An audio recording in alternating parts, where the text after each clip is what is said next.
Hello, and welcome to this hybrid intergenerational dialogue entitled Empowering the Next Generation for a Resilient Future, hosted by Sedima and the UNDRR. My name is Simon Ali.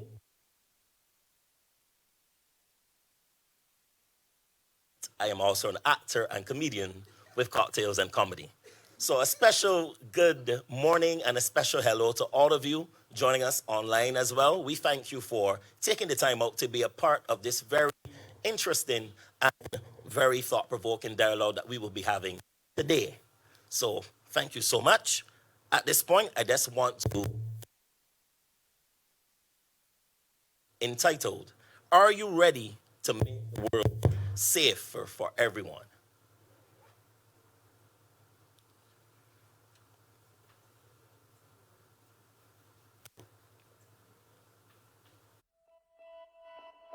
The world has always had to deal with disasters, but they are getting worse.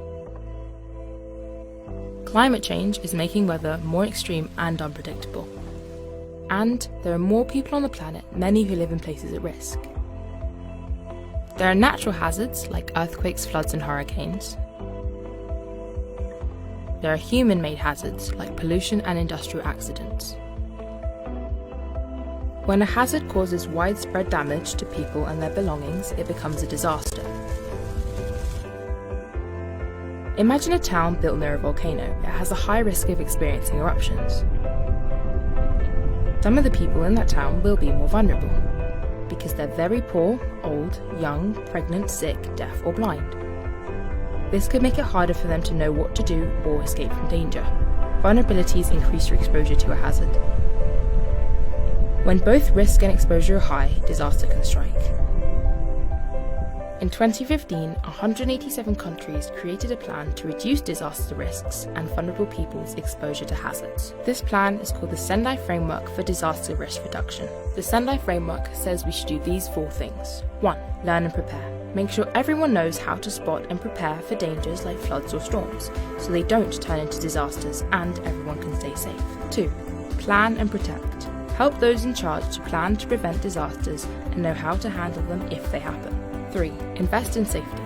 Make sure that governments, families, and businesses spend enough money on making things safer from disasters that might happen. 4. Organise and improve. Be ready to act quickly when disasters strike and afterwards to rebuild so we're better prepared for the future. At home, in your school, and in your town, learn about the risks, learn how to protect yourself, and tell people around you. Are you ready to make the world safer for everyone?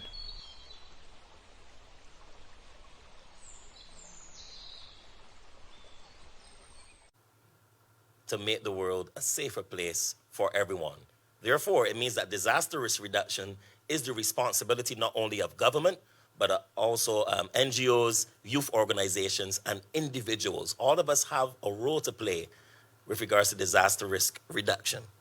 And speaking about disaster risk reduction, we are very fortunate to have a number of important organizations, locally, regionally, and internationally, who spearhead the fight for disaster risk reduction. And of course, right now, I want to introduce to you the Executive Director of the Caribbean Disaster Emergency Management Agency, remarks.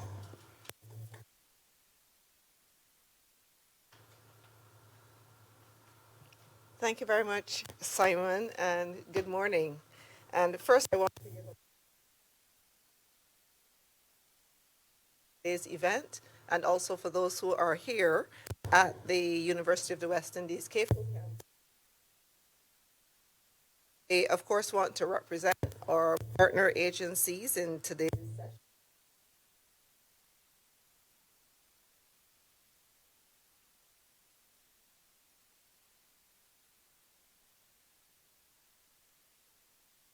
So I have Dr. Evangeline Innes Springer, who's the Director of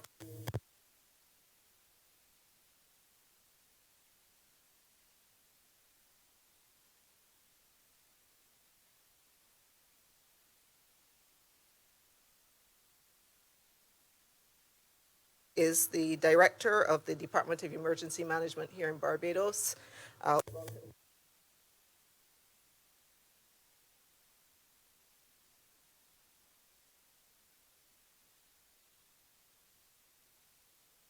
ERR, University of the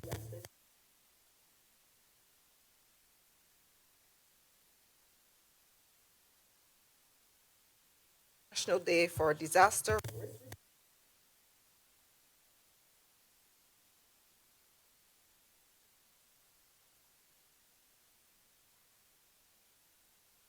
of youth in disaster risk reduction across the region by exploring the theme empowering the next generation for a resilient future.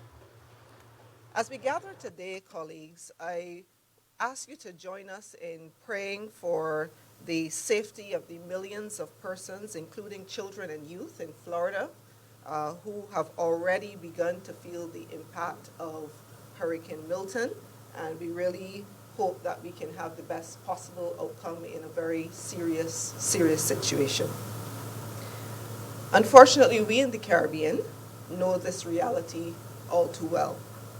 We live with the daily reality of multiple hazards which impact our space.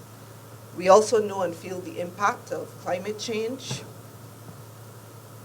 increasing incidences of excess heat, drought, more severe weather, and rapid intensification of cyclones.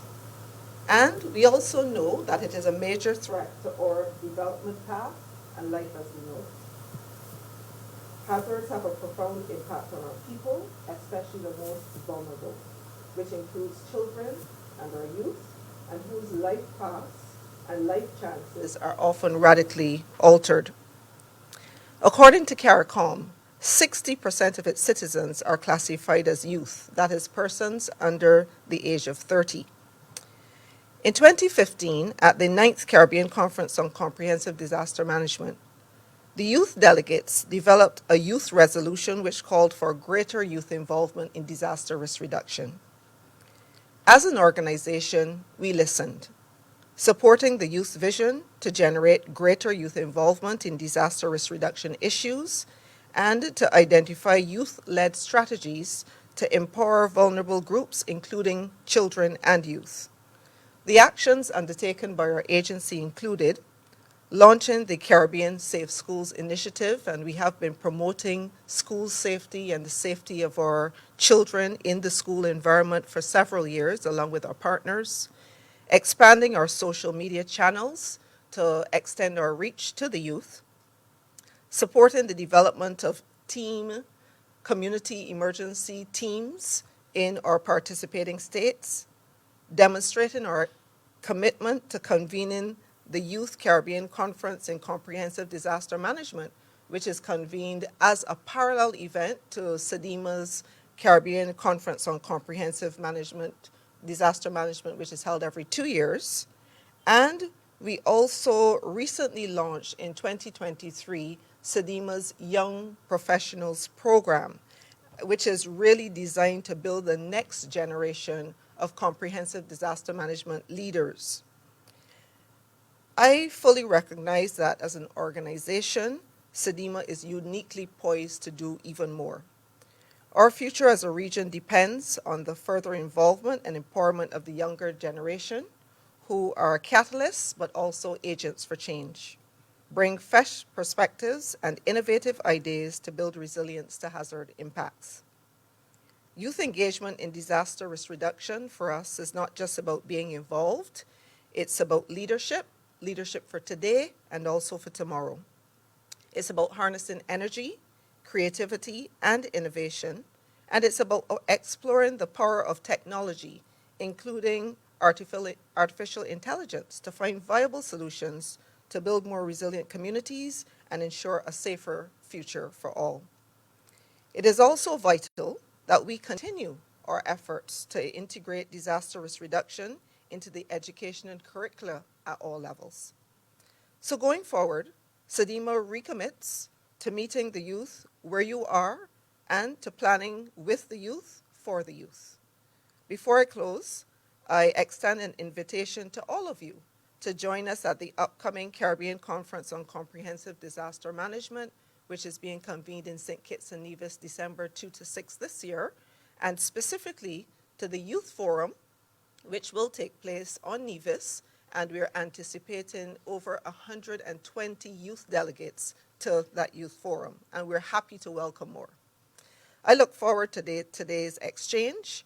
Our team from SEDIMA is here to actively engage, to listen to your ideas, and to further empower you to take action, because together we can make a difference. Thanks very much.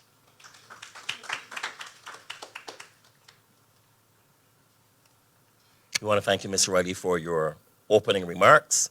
And yes, once again, the message has been clearly conveyed that disaster risk reduction requires all of us to work collaboratively and to make the world a safer place. Next up, to give some remarks as well, we have the Deputy Chief of the UNDRR Regional Office for the Americas and the Caribbean. Please welcome Saskia Carusi. Thank you very much. Good morning to everyone. Well, all protocol observed. It's really a pleasure to be here today to celebrate the International Day for Disaster Risk Reduction. This is a day to commemorate the importance of the efforts of reducing disaster risk and implementing the Sendai framework. And this year the topic is really on empowering the next generation for a resilient future. It's putting safe school, youth, education at the center. And this is why we are here in the Caribbean. The Caribbean has always been at the forefront of its efforts to promote safe school. We have many years of collaboration with SEDIMA, the Caribbean Safe School Initiative, the Model Safe School Program of SEDIMA, and the effort that the national emergency management organizations and risk management have done across the region. So this is why we're here today, and I wanted really to highlight this. I wanted to welcome the youth. Youth is having an important role in shaping the future. It's the future leaders that will take decisions, that are taking decisions how to reduce risk in this complex scenario. I wanted to thank the University of West Indies for this collaboration today. SEDIMA jointly in this journey, the European Union, UWITV, for being present today and joining the event, the Barbados Youth Ambassadors, the Youth Network of the Americas and the Caribbean, which are connecting online, which have been really at the spear front of bringing the youth a voice and priorities. I also wanted to mention the World Tsunami Day. This is happening in November. It's at the 20 years of the Indian Ocean tsunami. I know it's far away, but all of us remember that. And that highlights the importance of a multi-hazard approach. I know we are living in a moment where climate change is increasing intensity and frequency of hazards, but we must remember also other type of hazards that affect us. So the team today is very much in line also with the World Tsunami Awareness Day. I also wanted to share that a couple of weeks ago, a regional consultation was done with youth, with strong representation with youth from the Caribbean, with 50 youth participating from 9 countries, and they defined priorities. What were the priorities around Safe School and around DR engagement? So I wanted to share that with you today. So our priority was to have adequate equipment in school, including signage, emergency backpack, megaphone, and early warning system for multi-hazard. I was actually looking at the Barbados model planning this week that really has a focus on multi-hazard planning at school level. Then resilient infrastructure. How do we stand the infrastructure of schools in the face of hazards, capable of withstanding disasters, and providing protection for students and for teachers? Protocol and tools to continue learning beyond digital platforms, ensuring that education is not interrupted in emergency situations. Liz mentioned the role of technology, including artificial intelligence, and how can we guarantee the right to education after a disaster strikes. School located in safe area. We saw also in the video the volcano and who was exposed and near the volcano that could erupt. So where do we choose to put our school? That are well-built and accessible pathway guaranteeing safe and consistent access for all students.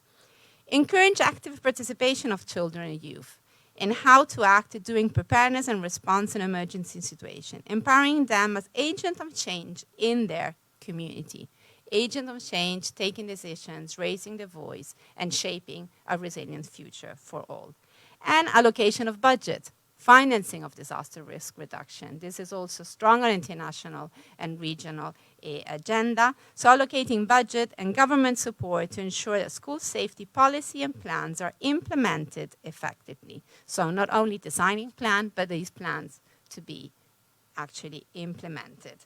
So I wanted to share these priorities. These priorities will be shared in the Youth Forum and the CDM conference, are being shared this week in Central America at the Central America Risk Management Forum, which is the kind of the CDM conference for Central America hosted by CIPRENAC. It will be brought to ministerial meetings of a Safe School in South America later this year. So really, how can we listen to these priorities and put them in action?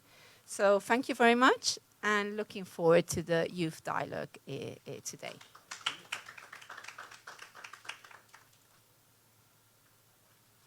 Thank you so much, Ms. Carusi. For those of you who are online, we don't want you guys to feel left out. I just want you, if you're online right now, you're seeing our stream, we want you to just put the hashtag DRRDay. Hashtag DRRDay, and you can tell us the country that you are reaching us from today, even as we're online. All right. So it's all about youth participation and, of course, empowering young people to share their opinions and also give voice to some of their concerns as it relates to disaster risk reduction. So we're going to get our panelists ready, because this is what we're about today. We're going to have a very engaging and at some points intense panel discussion. And we need all of you, those who are here with us live, and for those of you who are online. We don't want you to feel left out. Feel free to send your questions as we, of course, start our panel discussion. So we have panelists here who are also online and panelists who are with us live in studio. So online, we have Ms. Alini Oliveira, the Executive Secretary for the Youth DRR Network. Alini, I know that she's standing by. Our other panelists include Mr. Tahiro Bubulia, Youth Ambassador for Barbados. We also have my Director of the Department of Emergency Management, Ms. Kerry Hines. We have Dr. Evangeline Ennis Springer, Director of the Disaster Risk Reduction Center, the University of the West Indies, Barbados.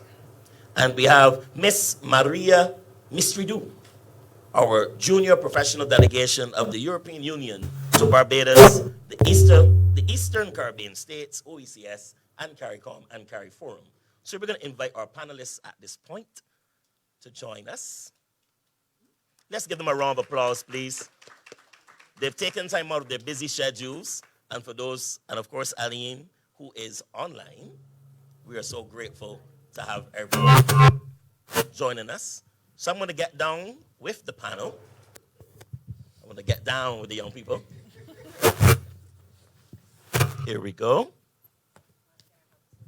Oh, getting a little feedback. I hope everyone can hear me. All right, I think we're quite good now. So we said it's an intergenerational dialogue. Of course, talking about disaster risk reduction and the role of youth. So we got to start off with the young people. So this question is for Tahir and also my director, Ms. Hines. You're a young person too. So the first question is, what should we prioritize to ensure that education continues during disasters or crises? So I'm going to start with you, Tahir. In your opinion, what do you think we need to prioritize to ensure that education continues during disasters or crises? Hi, good morning.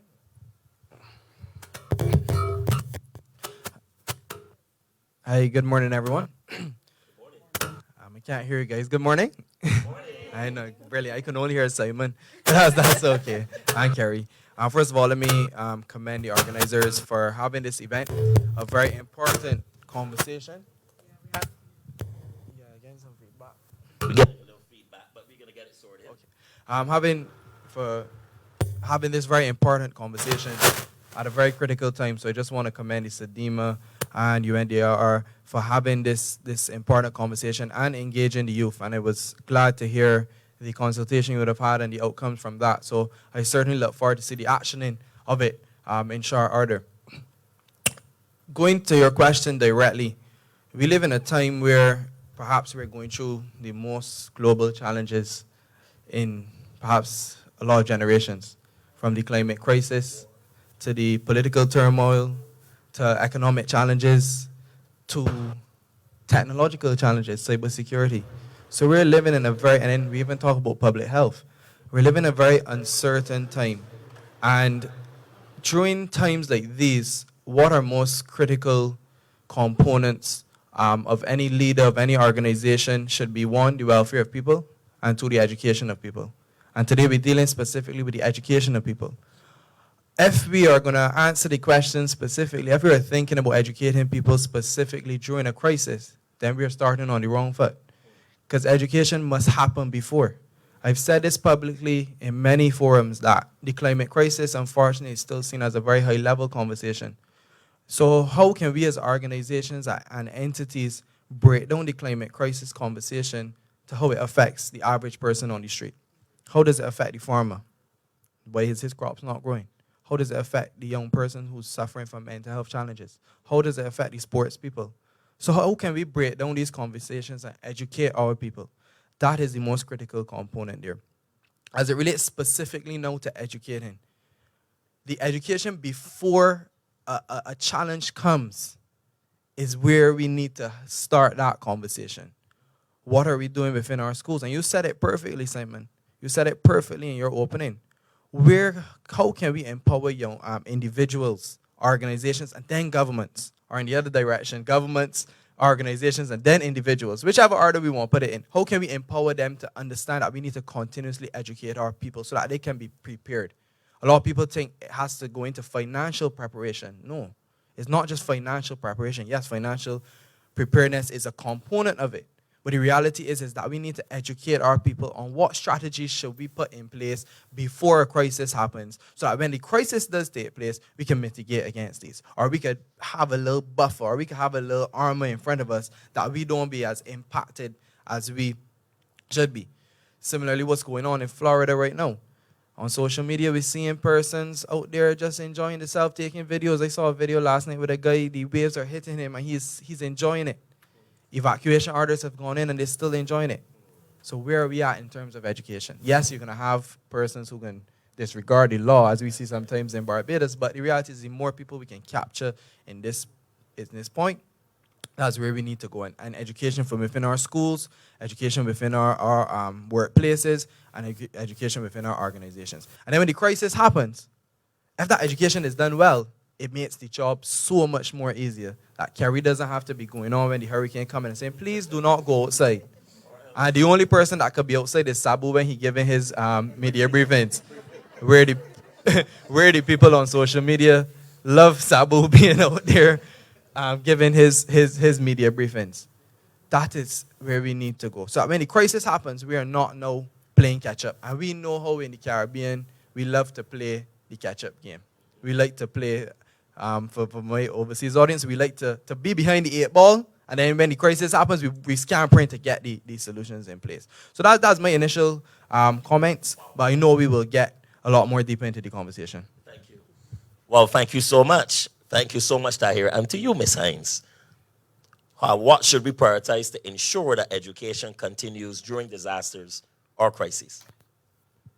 Thank you so very much for the question. And good morning to everyone in the studio and online. It certainly is a pleasure to be here and be a part of the panel. And I can tell you, based on the response from Tahir, I think we are in a very good place. Yes. we all know that when there is crisis or there's disaster, we crave normalcy. And we crave that safe space. And it is important that we create or construct that safe space for all, and especially within our school environment. The whole question of raising awareness and the advocacy as it relates to school safety and educational resilience is very, very important. Very, very important for us to focus in on, along with the whole issue of resilient infrastructure within our schools. Creating these safe spaces is so very important for us. And the ensuring that we integrate disaster risk management in the education sector, that is key. And we can only do so between using partnership and collaboration. It is not looking at policies or programs for the youth. We have to do it with the youth. Correct. We have to do it with the stakeholders in terms of teachers and the auxiliary staff within the school environment. All the stakeholders across our educational system. What we have, I think one of the things that we have done in the Caribbean and in Barbados is the ensuring that we see education as a right. Ensuring that the whole question of the educational sector and resilience in the sector is within public policy. The CDM strategy at the regional level speaks to the mainstreaming of disaster risk reduction in the education sector. The education sector is one of the main or key or critical sectors. And that has found its way into the national space in terms of our own national level policies.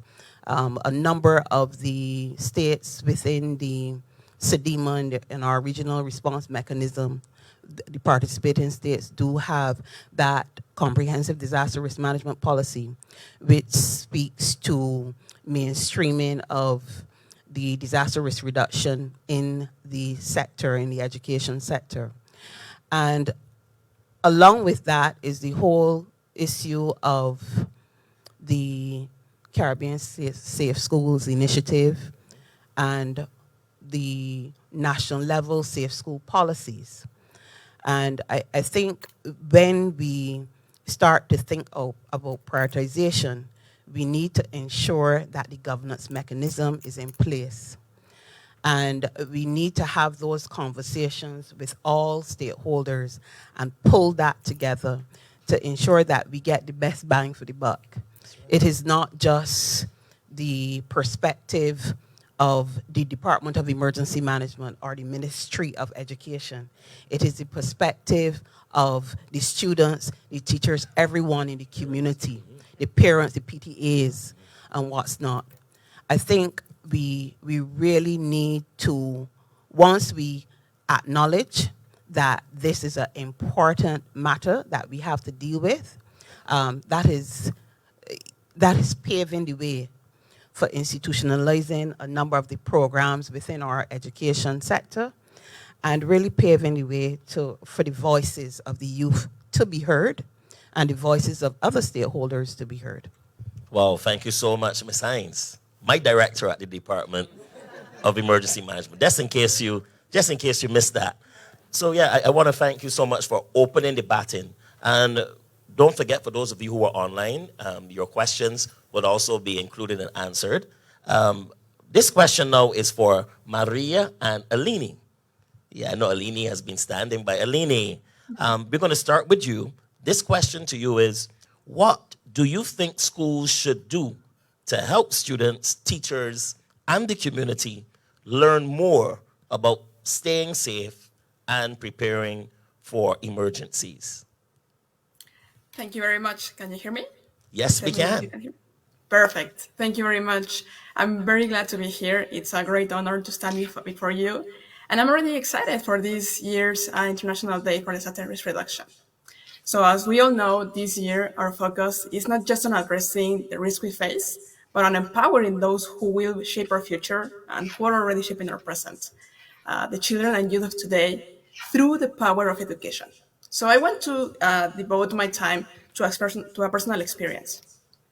In a recent virtual forum, I had the opportunity to engage with a group of students and educators on the critical topic of disaster risk reduction. During the discussion, we emphasized an important point that often gets overlooked. Disasters are not natural, and we can actually avoid them. And this distinction had a very, very interesting outcome. As some young students had their camera turned on, I could notice on their expressions that they were not quite convinced. One by one, we went through each case and learned from their needs and their perspectives and how they would have felt safer. Mind you, all these students had been exposed to at least one major disaster. An absolute pleasure to be part of this very distinguished panel. I think that because of how much expertise we have on the panel, I would avoid touching infrastructure because I know you can speak to it more at length. What I would like to emphasize more, I think, is something already touched upon in the video as well, but also by you before, is that we really need to engage the students in the decision-making process. Really make them have agency, responsibility within the very process of preparing themselves in the event of a disaster. So, for example, instead of, handing a student an evacuation plan, ask them perhaps what is their opinion, what do they think should take place in such an event. Then, of course, guide them in a structured and scientific manner, but give them the impression as well that there's trust in their abilities, in their own instincts, perhaps, and make them part of the process. I think something else is to empower them as part of the community. So to have responsibility for their own communities, their families, and themselves, of course. In that way, of course, you make them take charge, right? So in such an event, they know that it's also their job to be actors of change, as already mentioned before, and educate the rest. So you have also an investment in the education system, but also this is an investment that goes beyond the schools. If the students themselves take it upon themselves to teach outside the school, their communities on what to do in such a case. And we have seen this also, for example, with marginalized youth, that in such an event, when they're included as part of a process, they also become someone in their communities. They have agency, they have a role to play. I think lastly, what is very important is to increase the knowledge in itself. So to incorporate disaster risk reduction in such a way in the curriculum that becomes cross-cutting and holistic. So, for example, a student may be being taught math, but at the same time they can be taught something about disaster risk reduction, right? So the math problem can include some elements of that, and these can register in the student's mind. So I think that would be the first thought on this. And just to conclude, I mean, I know I'm in a region that has made strides in this and a lot of advancements. I think the next steps would be to sort of expand on that. And also for us, for me, for example, as a European, to learn from how you have incorporated many of these elements in your education system. Just to give you an example, because you said before that the Caribbean is a step back. I have a personal anecdote that will shock you. The level of ignorance I had was incredible. So I was in a wildfire. I come from Greece, so wildfires are very common there. And I was trapped with my family in the beach, basically. I was around 10 years old. And I had no clue what to do from beginning to end in the entire process. I didn't know what steps I should take. So, also I had my sister there. She was looking at me.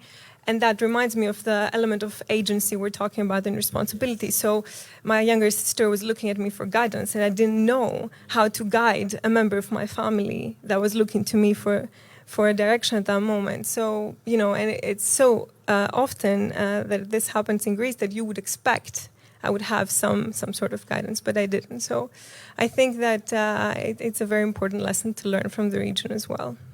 Wonderful. Thank you so much, Maria. We are still standing by for Alini to join us, and I think that when Alini comes back on, we'll be able to continue some more dialogue with her. So, this is a question that we just got online. That's why I'm referring to my cell phone quite often. Oh, back. Alini is back. And frozen. So, we're going to get back to Alini shortly. But, Alini, all right, we got you back. We want you to continue, or you may have to start over your response, but thank you so much for your answering of the question. No problem. Sure, I can begin again. So I was already expressing how excited I am to join this forum, and I wanted to share a personal experience with you. So a few years back, I was in a virtual forum, and I had the opportunity to engage with a group of students and educators on the critical topic of disaster risk reduction. During the discussion, we emphasized an important point that often gets overlooked. Disasters are not natural, and we can actually avoid them. This distinction had a very, very interesting outcome. As some young students had their camera turned on, I could notice on their expressions that they were not quite convinced. One by one, we went through each case and learned from their needs and how they would have felt safer. Mind you, all these persons had been exposed to a major disaster during their lifetimes. This forum provided an interactive learning environment where students asked great questions regarding disaster preparedness or climate resilience. But they became owners of the idea that being prepared isn't just the responsibility of adults or authorities. It's something that they can contribute to. Through discussions on early warning systems, emergency drills, and local risks, the children learned practical skills that they could bring back to their schools and their homes. But what stood out the most to me was how empowered the children became as the forum progressed. We talked about very simple actions they could take, organizing their own emergency drills in their schools, creating safety kits at home, or sharing what they have learned with their families and peers. Someone even mentioned creating school plays to fundraise a whole campaign for the people that couldn't go to the forum.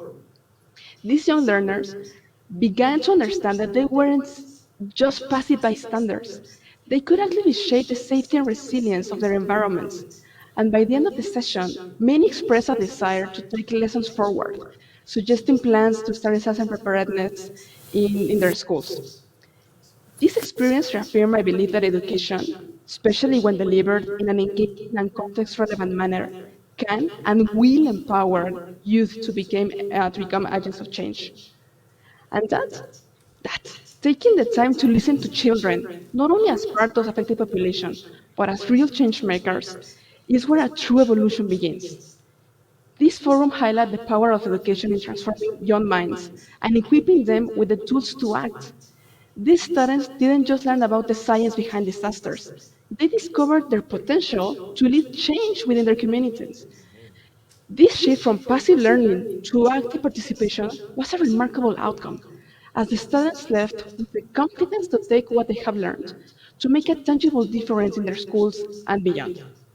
But this experience also was enlightening to me. And this is my point of all this personal experience. This taught me that education is a two-way street. While I had gone into the forum intending to teach, I walked away with a deeper understanding of their specific challenges and the importance of listening to their voices, like actively listening to their voices.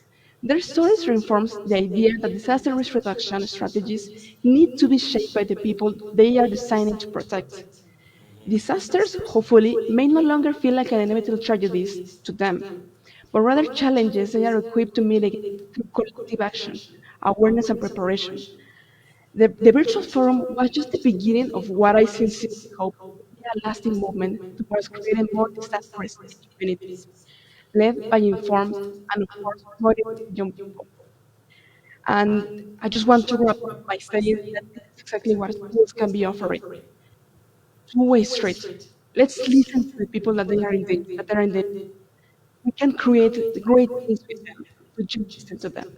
And with that, I finish my remarks. Thank you. Oh, wow. Thank you so much. And we can hear the passion. We can hear the passion in your voice, and you're so knowledgeable. And speaking about schools and the curricula, I have a question. I'm on my phone here for Dr. Ivan. Yes. The question is just asking, do you believe that there is a need for us to have a revision of the school curricula to ensure that we mainstream DRR at all levels of the school system? Wow. Good morning, everyone, both in the room and also online. And I love that question because it really sums up where I was going to go. And I will start by saying definitely yes. I think there is a need for that. And as part of that need, we also need to find a way to be able to rethink three words that we have been using here all the time. One is education.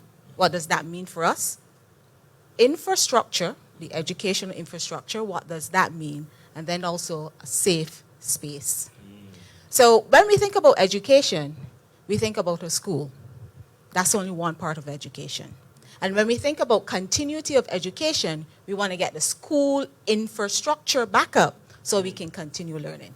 I love the example, personal experience, because what I'm hearing from that is that even in the midst of a hazard impact, because it does not have to be at the level of a disaster, that there needs to be a space thought about beforehand for persons, students, teachers, all of those involved in educating our students to be able to pivot.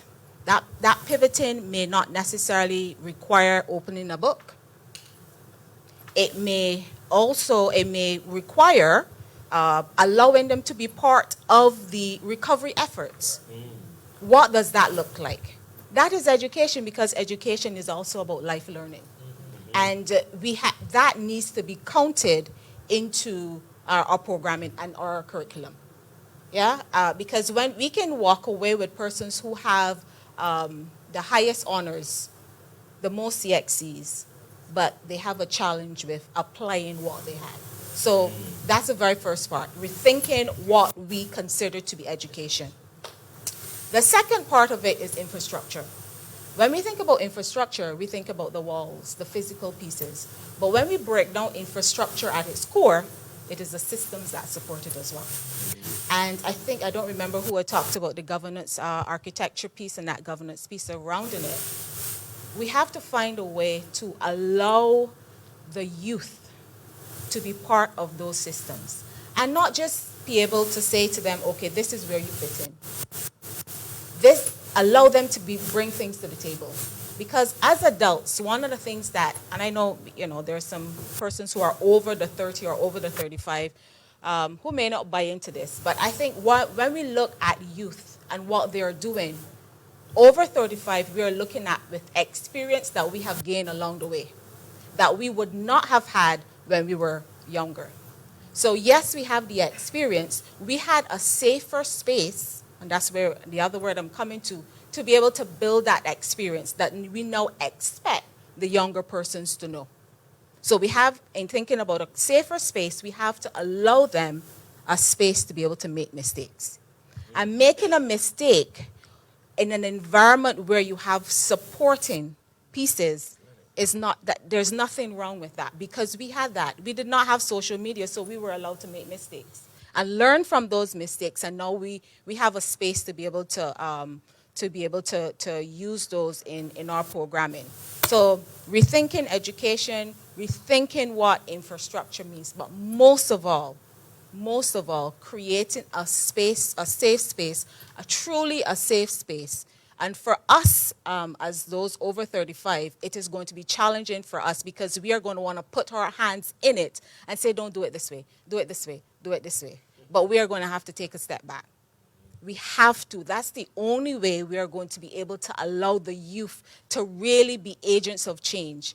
An agent of change is different from a change, in my mind, a person who is implementing change that has been driven by somebody else. An agent of change means that you have the ability to drive what that change is based on what your thinking is, and have a safe space to be able to do that. So in summary, yes, but it requires us to have a completely mindset change in order for it to work. Thank you so much, Dr. Ivan.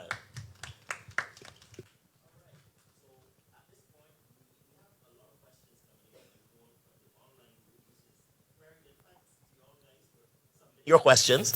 I have a question here for you, Tahir, and then we're going to go to Maria afterwards.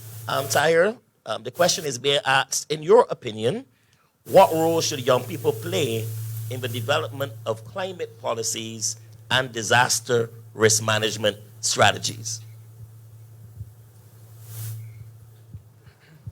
That's a very important question and very deep. Answered eloquently before me from Doctor. And I just want to also go back to what she was referencing. In the Caribbean, we have a very outdated education system. And as she mentioned, a lot of the shifts and transformations that we need, it's not that we have poor infrastructure, that we have ineffective systems. We just need a shift in mindset to operate in the 2024 world.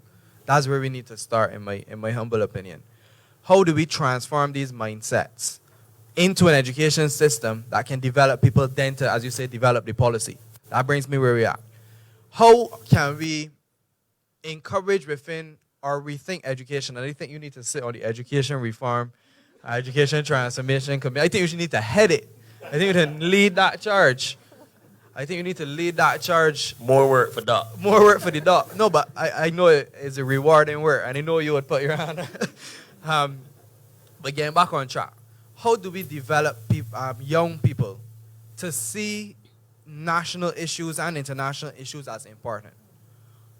We talk on policy. If we seriously ask the question to young persons within our education system, what is a policy? I'm sure that we can. A lot of young people don't know what policy is. You understand? I learned about policy when I got to university. That's when I first seriously learned about policy and policy implementation and policy development. So how now do we rethink our education system? It starts there. That is where the empowerment needs to start within our education system. And if we can have, and this fits into the question that you asked previously, if there needs to be something built into the curriculum, yes, most definitely. I've always been a supporter that we need a subject in our primary, secondary, and tertiary institutions on national citizenship, on civics and national engagement, because quite frankly, we don't have that. So that is what we need within our system. And this is where now the conversations on policy development, climate crisis, conflict resolution, those are the issues that we face, the mindsets that we need, the cultures that we need to have and develop as individuals to build and transform our society. So I think we need to start within our education system, encouraging them, empowering them, but the education system in its current form is not fit for that type of purpose. So now the DEM has a responsibility to advocate to the Ministry of Education. Yeah.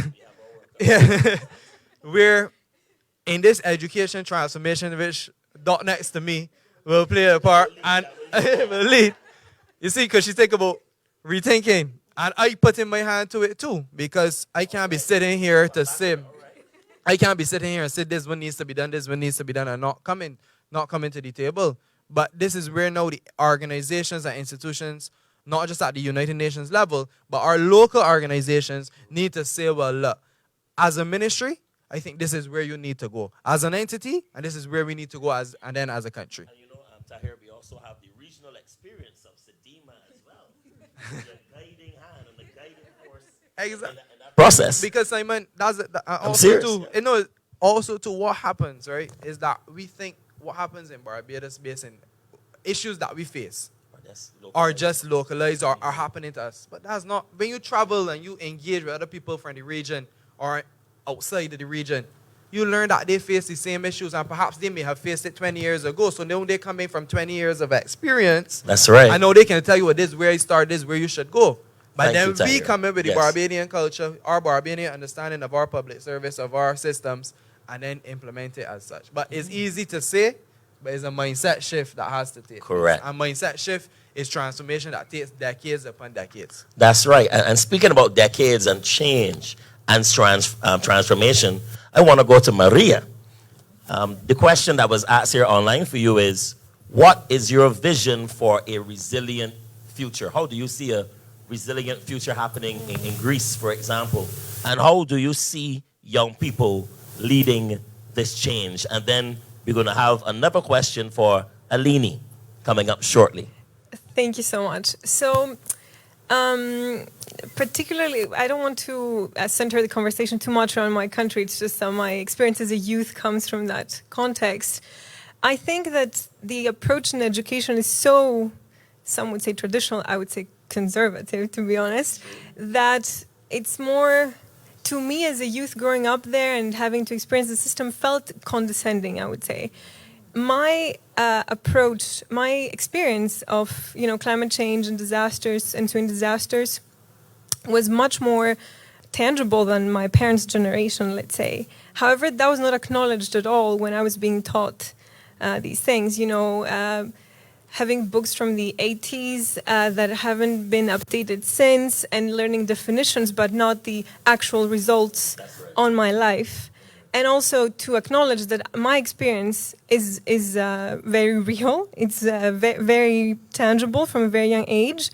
And I am to be taken seriously as youth, not to be lectured on what to do, but to ask me also how I want my future to be. Yes. Because I don't think that we often do that. I don't know if I can generalize on that, but it's for sure my experience. I think definitely, that would have to be part of the answer here, because it's the youth's future we're talking about. It's That's this right. generation, yeah. So. Thank you so much. Thank you. And now we go to Alini. This is a question from online as well for you. As someone who is leading the Youth DRR network in the Americas and the Caribbean region, can you share at least one example of youth-led initiatives or movements that are making a significant impact on building resilience at the community, national, or regional level? Absolutely. Well, I have plenty of examples, so I will try to One, summarize yes. them all. Yes. I think that the most relevant one could probably Resilience Tech 2022. We had this challenge where people will design their own early warning systems that had to be feasible, of course, affordable, and it had to be youth-led and locally led. They had this challenge, this competition, where all these people would gather and propose their very innovative and so creative ideas. Essentially, the persons that won this competition had the opportunity to present their innovations in the regional platform on disaster risk reduction in Uruguay, Punta del Este. But this initiative definitely reflects how we are working with youth in order to change how we are envisioning the future of early warning systems and DRR. The moment you take all these ideas and you give them a platform, you give them a voice, that's the moment where you see innovation happening in real time. These ideas were not extremely expensive. They were, of course, not NASA satellites, but they didn't have to be. They were very context-relevant solutions. And this strategy that was, again, showcased in Punta del Este for the regional platform on the RR is a very, very good example of how if we all come together and provide the resources, we can create great things. And I think that would be my best example right now. All right. Thank you so much, Alini. We're still staying on the youth track. There's a question here online from Kalain Hossein from Guardian Media General, Trinidad and Tobago. to both, or should I say, to all of our youth participants and experts, how are you being engaged in the development of early warning systems across the Caribbean region? Where do you think you might be able to contribute best? So that's the question again. How are you being engaged in the development of early warning systems across the Caribbean region? And where do you think you might be able to contribute best? We can start with you, Dr. Ivan, and then we can go to Ms. Hines, my director from the Department of Emergency Management. And of course, Alini, Maria, and Tahir can give their input. Okay, so you can hear me. All right, so I'll start with the regional consortium. We have you have Liz in the room, and I think that consortium with the regional early warning systems, I think that is a good place to start. And what can we do? Let me bring it into the University of the West Indies. So we are supporting in terms of the risk information. So yes, so you need to have that information in order to be able to fully populate the systems. But I'll take it a little bit more granular than that. I think for me personally, what I think we really need to do is to provide information, not just for understanding, but behavioral change. Because once persons have the information, they then need to find a way to personalize it. What does that mean for myself? What does that mean for my family? And then larger, what does that mean, right, Shannon, for my community and then, for the country? Rather than saying, this is the country. This information, you can tell me all you want about what is going to impact Barbados. If I cannot find my space in that, I'm not going to change my behavior. So I think that is where we really, really need to provide the information. And one of the things that we do not do well as risk managers, disaster risk managers, is communicate. Externally. We communicate internally. We have all the language in the world. We can pontificate in a way that when we are finished, all of within our group are looking at each other saying, wow, that was a beautiful speech. And then on the outside, people are looking at us like, what did that mean and what am I supposed to do? That sounded beautiful, but what does that mean for me? So I think that's where we really have to communicate for behavioral change rather than communicate for theory. Thank you. And the question continues to Ms. Sines. How is DEM being engaged in the development of early warning systems across the Caribbean region? And where do you think you might be able to contribute best? The Department of Emergency Management, at the local level, we are responsible for stewarding the program as it relates to early warning systems. And one of the key areas that we've supported, or should I say led, in these few years, has been really evaluating the system. What is the status really of early warning systems in Barbados, and the ensuring and trying to craft a roadmap really, and that includes multiple stakeholders. We had the pleasure of pulling together civil society, academia, and the youth. They were a part of this process, the private sector and governmental organizations, when we were crafting the policy framework for multi-hazard early warning systems. We even pulled in the media and many persons, many stakeholders in the process. I'm happy to say that we developed and then took to cabinet our multi-hazard early warning policy, but it doesn't stop there. You have the policy, but now there's policy implementation. And it goes back to what the other panelists have been saying, ensuring that the voices or the actions of all stakeholders are present in this whole policy implementation era. and this program implementation, ensuring that persons, the youth, have the voice. I remember over 2 summers, we had an internship program where we had focus groups with the youth. And it's very interesting to hear their perspectives. You feel all nice and dandy when you have these things and you present them, and then they look at it from different angles, and they give you their very frank, Unvarnished. their very frank opinion on that doesn't make sense, or perhaps you need to look at it this way. And it is good to hear their perspective, because that's how the innovation really starts. Correct. You take their perspectives, you take all the perspectives of the stakeholders, and then you come to some sort of consensus in terms of how we go forward. The youth, I remember during the holiday, the youth, they looked at the cap, our warning app, and they said, well, I've never heard of that. Yeah. Or some of them would say, well, yes, but I think you perhaps need to do it this way. You need to make, I don't want to, I know I have a comedian next to me, but sometimes you have to make light True. of the discussion to get people involved. They came up with very innovative ways how to get certain things across to their age group. That's right.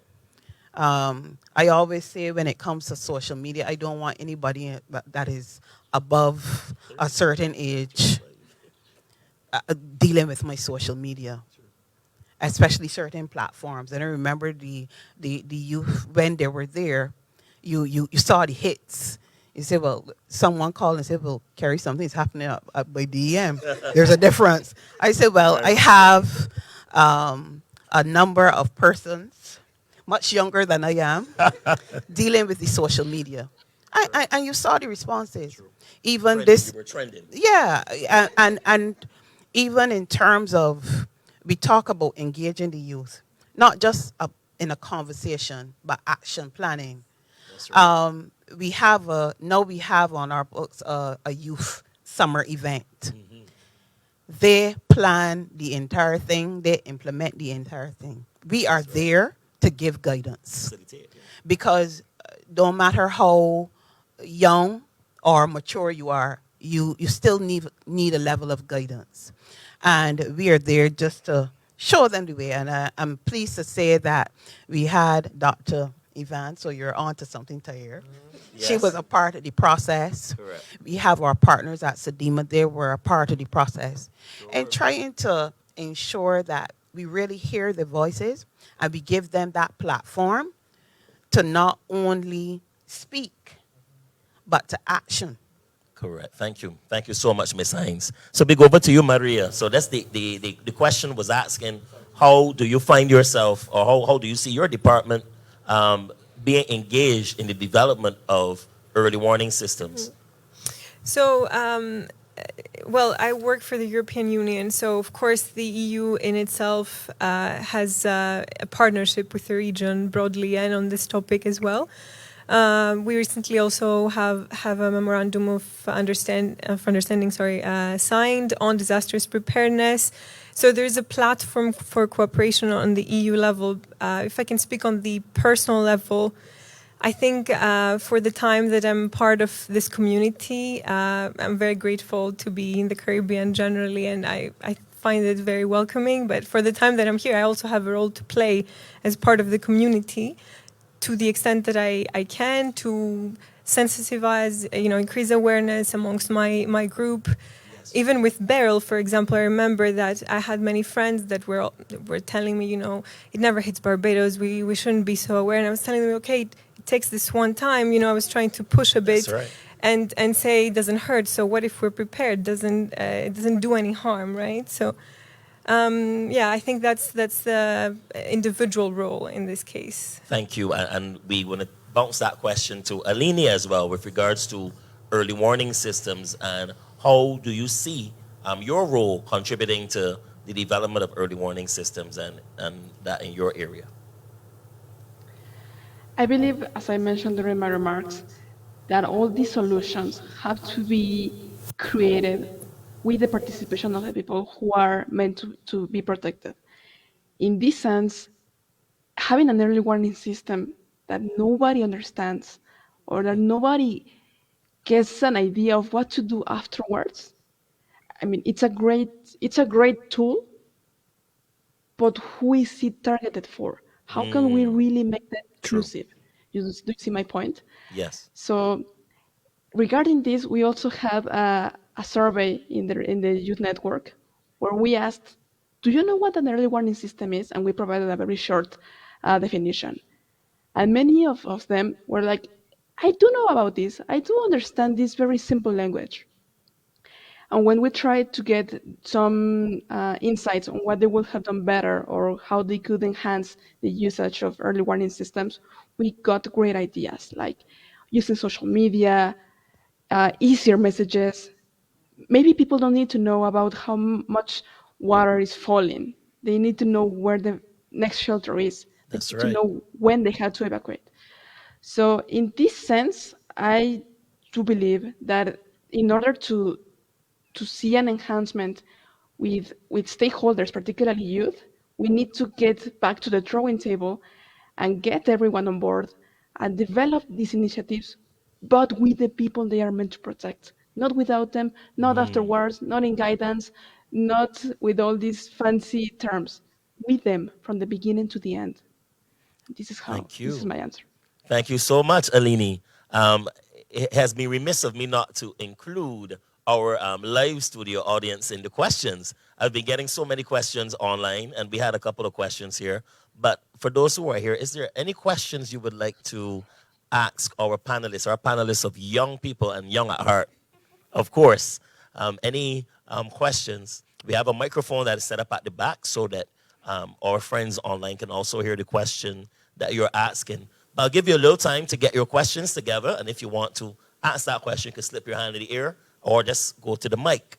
But we have a couple more questions here, a lot of talking points. We are so grateful for the engagement of those who are online. Thank you for all of your questions. We're going to try to answer all of them. We have a question here for you, Miss Hines. We've seen it time and time again in hazards. Many people head outdoors during times when they're supposed to be inside. How are you changing your communication or enforcement strategies to ensure people listen to warnings and stay inside? Thanks for the question. We see it time and time again where persons, what should I say, sometimes flout the law.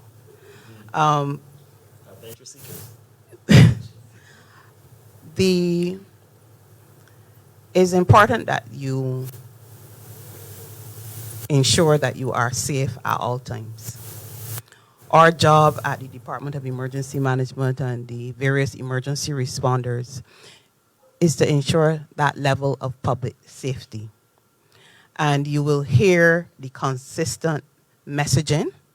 We will try to place it in very innovative ways or creative ways, but you will always hear us saying, protect yourselves and protect your families, be your brothers and sisters keepers, that type of thing. There is also the option of enforcement of the law for persons who indiscriminately decide they're going to just ignore. We're saying these things to ensure your safety. And if we have to utilize law, whether it is prosecution or what's not, we can exercise that particular option.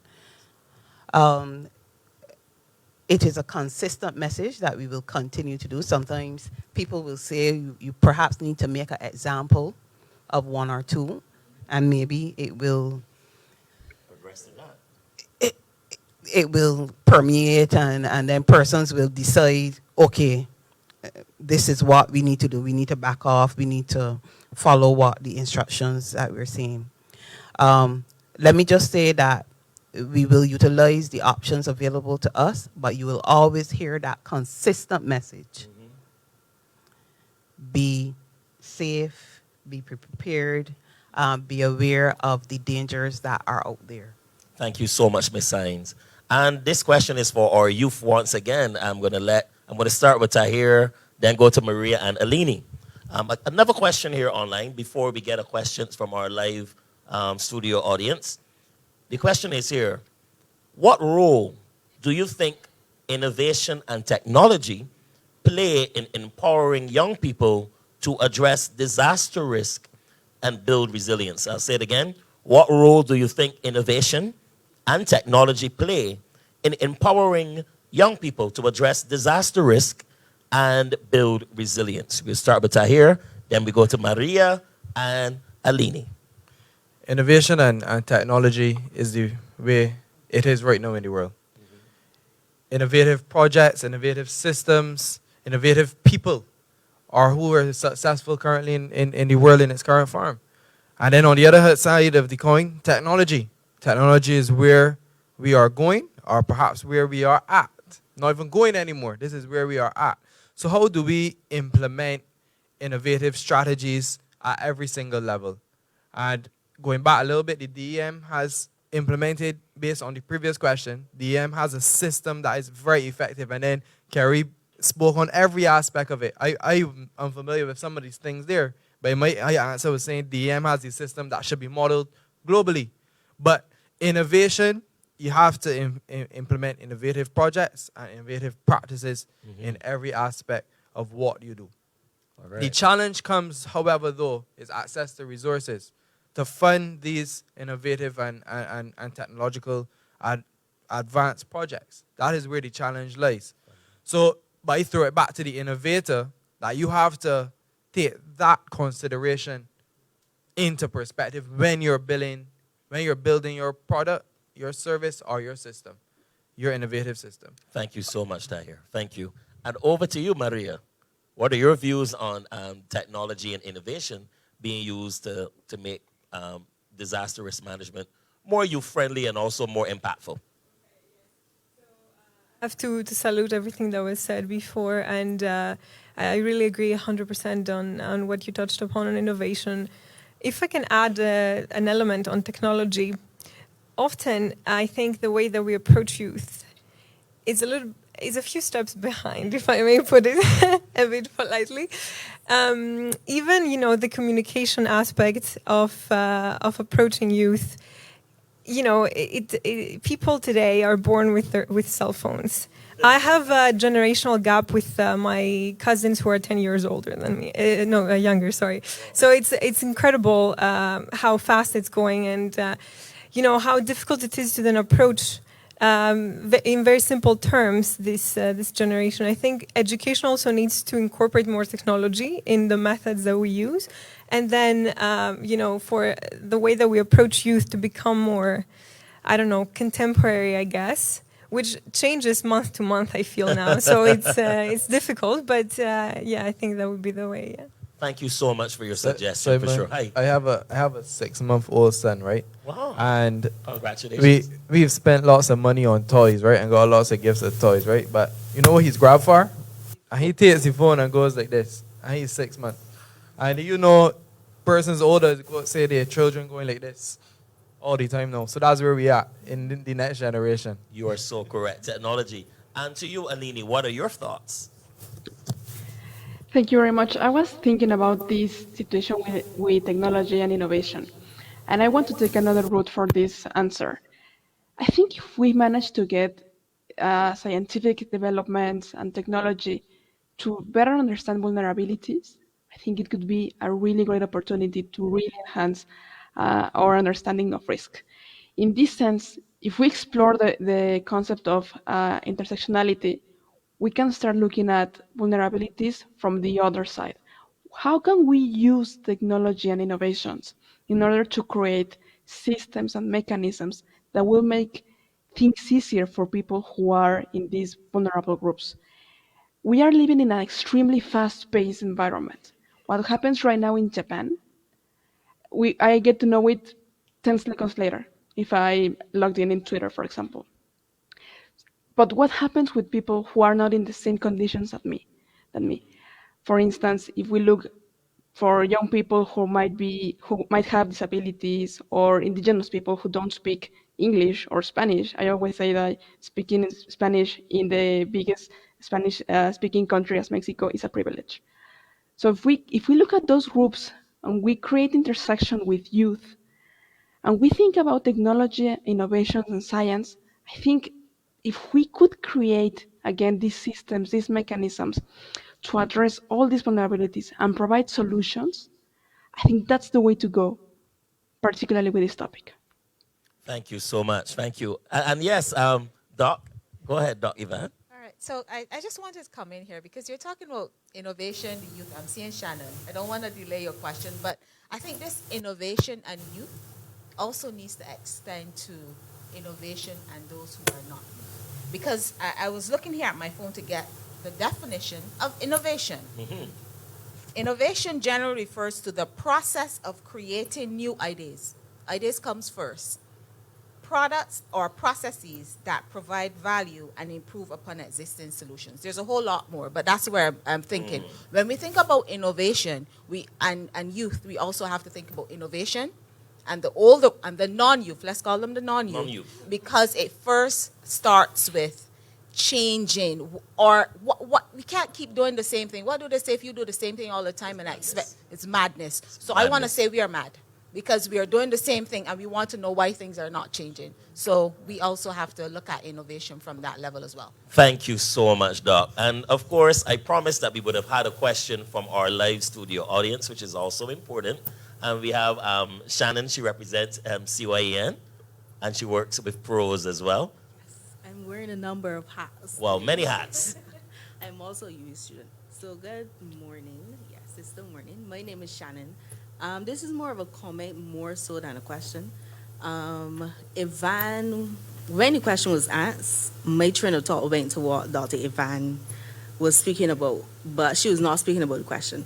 So the question was in terms of how do we keep education going throughout disasters? Mm-hmm. And when she said, in terms of having, education where is safe spaces, not inside of schools, that is where my head went. Like during disasters, we could get teachers, students come into this centralized location. It doesn't have to be inside school. It could be in a park, somewhere that they could just gather, even if they just speak about the experience that they just went through. That is also education, sharing experiences.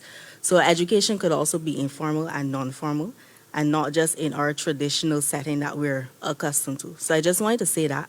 And then can't remember what was the next point. But in terms of young people being involved in the comprehensive disaster management, CYEN is currently doing a project with pros, and UWI, Dr. Ivan, is also part of this project. And we are getting the perspectives of the young people on CDM. So we are currently going to have a training starting next week, I believe. And this is a good way young people from the Caribbean, because it's a regional project, can get involved in terms of broadening their knowledge in CDM, and then also being involved in policy, because there's going to be an aspect talking about policy briefs. So, and I think in order for young people to really be involved and be able to make a change, they must understand these structures that have been there before. Agreed. So yes, we're eager to get into the space, but sometimes it's okay for us to take a step back, look at how these things work, and then see how we can infiltrate the system at various points. So that is my contribution. Well, thank you so much, Shannon. Thank you. Another youthful voice. Yes, we also have a question and probably comments from Ms. Riley from Sedema. Thank you so much, Simon. And I really want to thank the panel and to hear Maria, Elena, outstanding young people. I really want to congratulate you, and I'm listening very carefully to everything you say and also taking copious notes on my gadget, techie. But I want also to acknowledge that you may not be fully reflective of everyone within your age groups. So the question I have for you is, how do you work to convince persons that are your peers about the importance of the issue of disaster risk reduction? And have you seen success in moving persons who maybe are not as civic-minded as you are more towards supporting this type of work? All right, we'll start with Maria, then we'll go to Tahir and Alini. Thank you. So I think this is very important, and it's one of the challenges that I've encountered as well growing up. And when I was, concerned about an issue, and I wanted to, see that this awareness spread.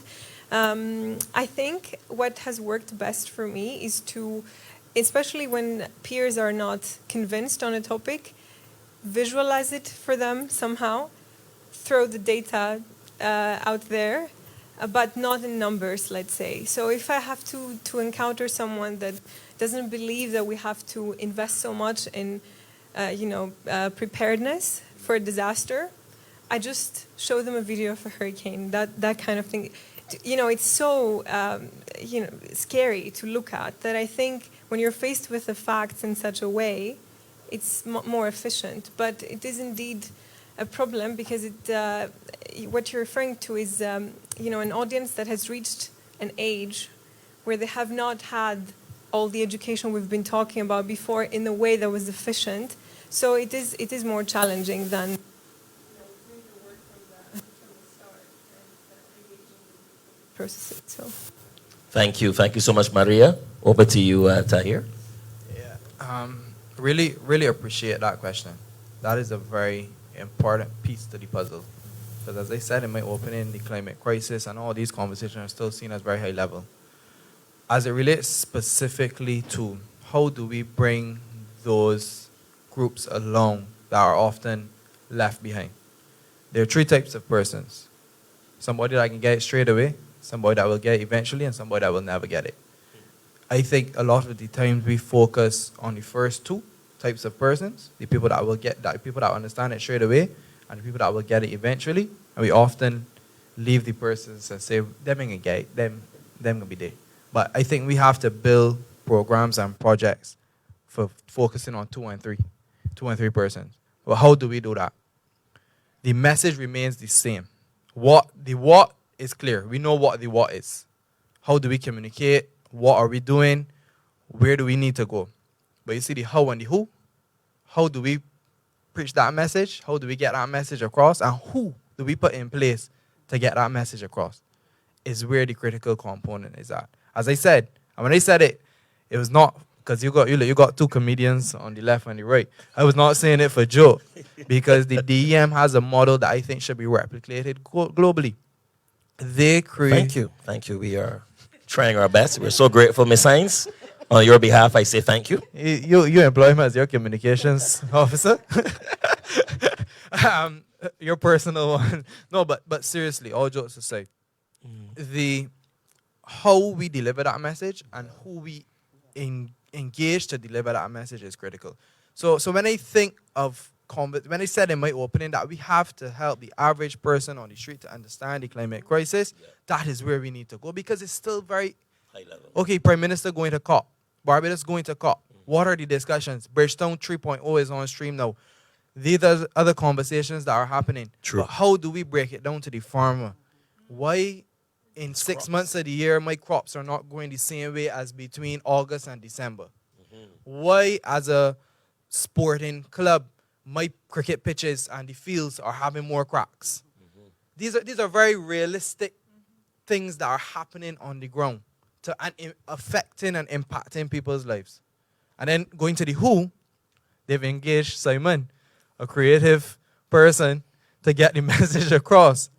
So who do we engage? And that is where going to the previous question of where I could put my hand up to be a part of this process, because I could sit here and talk on the issues. I could sit here and I acknowledge the fact that not everybody like us, but how do we take these conversations out of this room? How do we take these conversations out to the studio? How do we take these conversations to the average person on the street that they can now understand and implement systems or strategies that they can be ahead of the game? Thank you so much, Tahir. And we go to Alini. Thank you very much. I am loving the answers right now, and I love that they are addressing all these questions. But I have one another question. Why are young people not interested in these challenges? Why are they so far away from these topics? And I think if we ask that question, why, we can really understand how to develop ideas to get them involved, for example.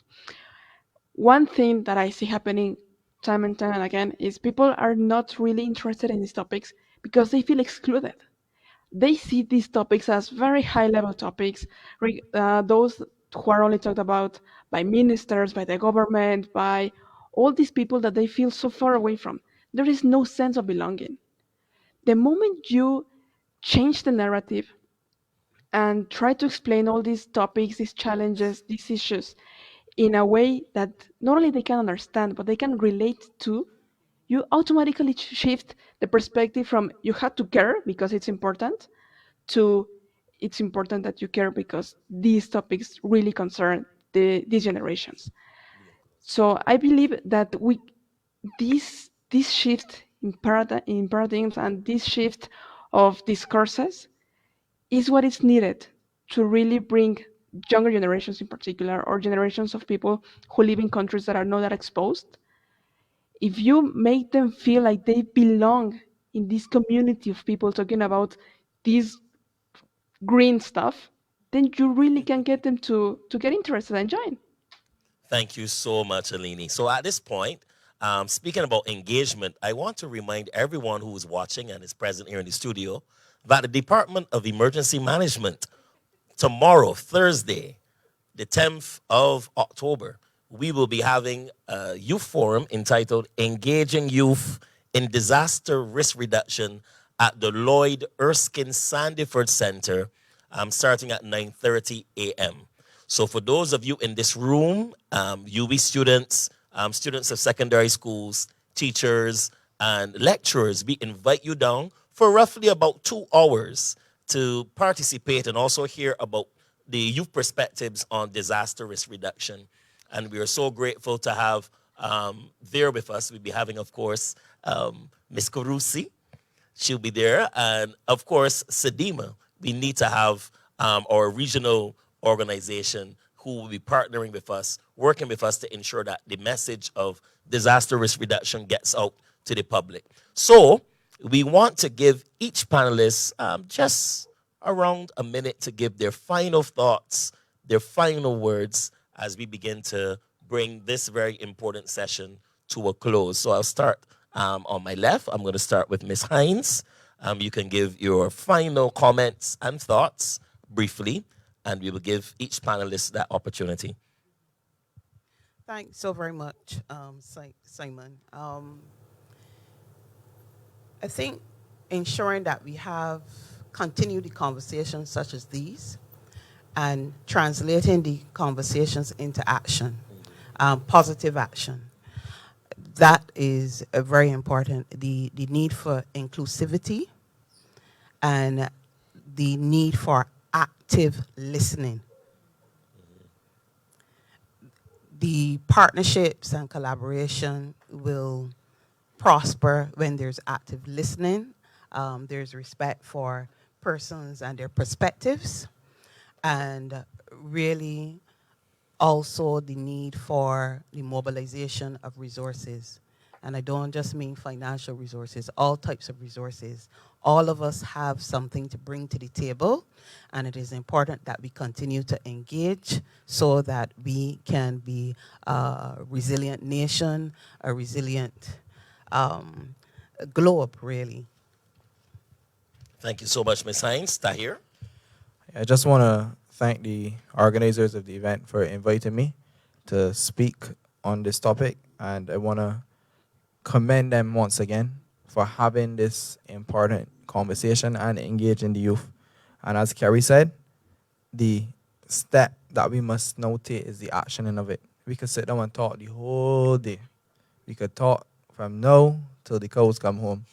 But the reality is that people out there are suffering. More and more challenges are happening daily.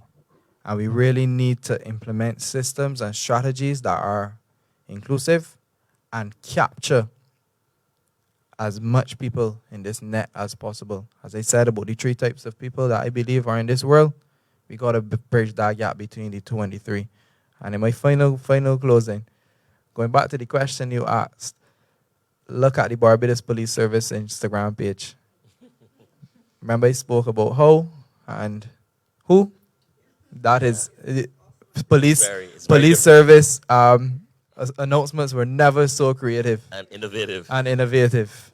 So I would recommend to take a look at that. But once again, thank you so very much. It's been a pleasure to engage with you. And I look forward to helping out in continuing the excellent work that each organization is doing. So with that, thank you once again. And Thank you Simon, so excellent much. job. Yeah, man. Thank you so much, Tahir. Dr. Yvonne. All right, so my closing remarks will be a commitment, and a personal commitment and also an organizational one. So from the Disaster Risk Reduction Center from the University of the West Indies, the commitment is to continue to engage youth as part of our programming. We have 2 persons here that I'm seeing in the room that are have been actively involved, and that is something that I personally want to be able to see. So several of our committees have youth, and it is not just as a figurehead to say we have that youth. They are very much involved in the programming. And my personal commitment is to take the blinders off, to recognize that to provide that safe space for them to be able to make mistakes, but along the way for us to be able to have that innovation that we really want to see.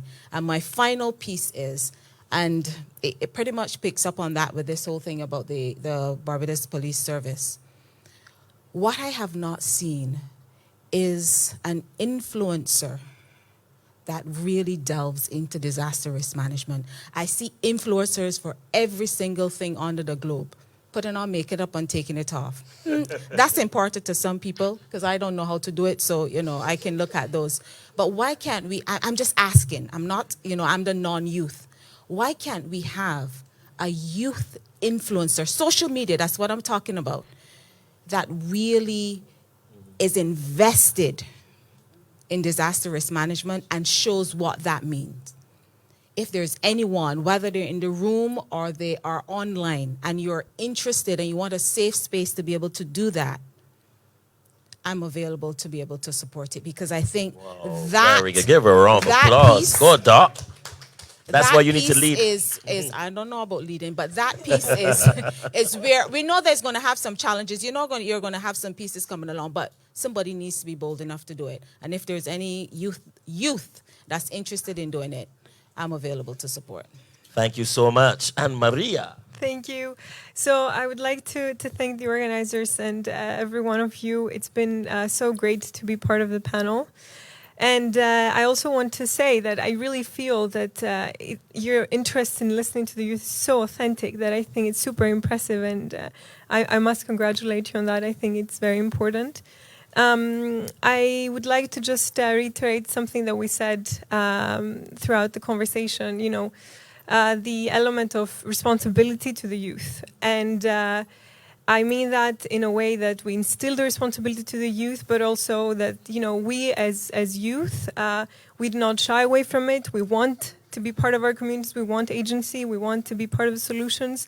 So in a two-way street, responsibility for the youth. Thank you so much, Maria. And we go to Alini online. Thank you very much. And first of all, I would like to thank the organizations, everyone, for having me here, having the opportunity of speak out. I actually had some closing remarks, but now that the game has changed, I want to take upon that challenge that they just mentioned. We can completely take on that responsibility of being influencers and trying to take over social media and talk about DRR. There's something we would really like to explore from the Youth Network. But again, I want to also deliver a call for action. We have listened why it's important young people participate in these initiatives, why schools should be a safe space. We have developed a lot of plans, strategies, initiatives, and so on. But I really want to make a call for action and ask from all of you, let's be more ambitious. Let's be more creative. Let's be more innovative. Let's include even more people. we have learned time and time that if we don't include every single group, if we don't include all the perspectives and interests and challenges, of course, then the strategies will eventually fail. So this is my call for action. Let's commit, and let's commit to create a safer future for everyone. Just a little few weeks ago, we had a forum as well in in Latin America and the Caribbean, where I mentioned and I asked to the young persons participating what superpower they would like to have in order to protect their communities from disasters. And I eventually told them that you don't have to have a superpower in order to protect your community. You just really have to raise your voice.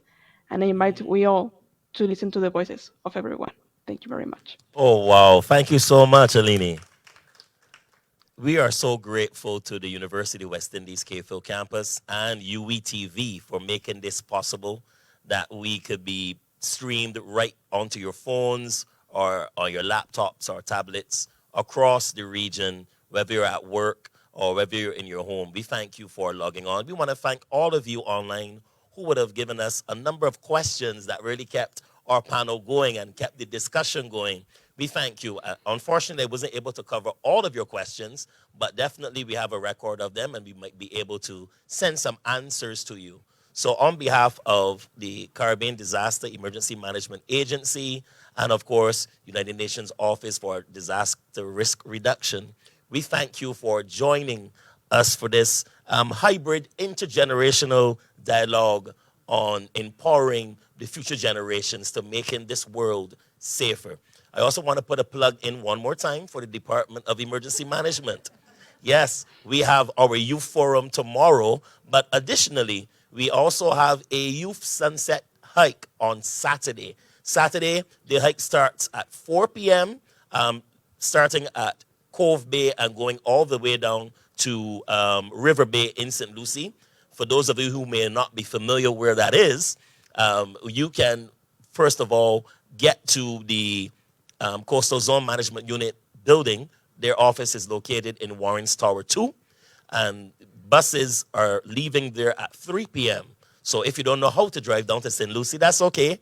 We're going to bus you down. We're going to have a park and ride. You just park your car in the car park, and the buses will take you there. You know, make sure you have on your repellent and your sunblock and walk with your hat and enjoy the beauty of Barbados. And DEM is doing that in collaboration with the Coastal Zone Management Unit. Ladies and gentlemen, you've been awesome. I want to say thank you to everyone online and to our live studio audience and all of the organizations represented here. You have made this event a success. I am Simon Aline, your host, your comedian, and also a disaster management practitioner. Thank you very much.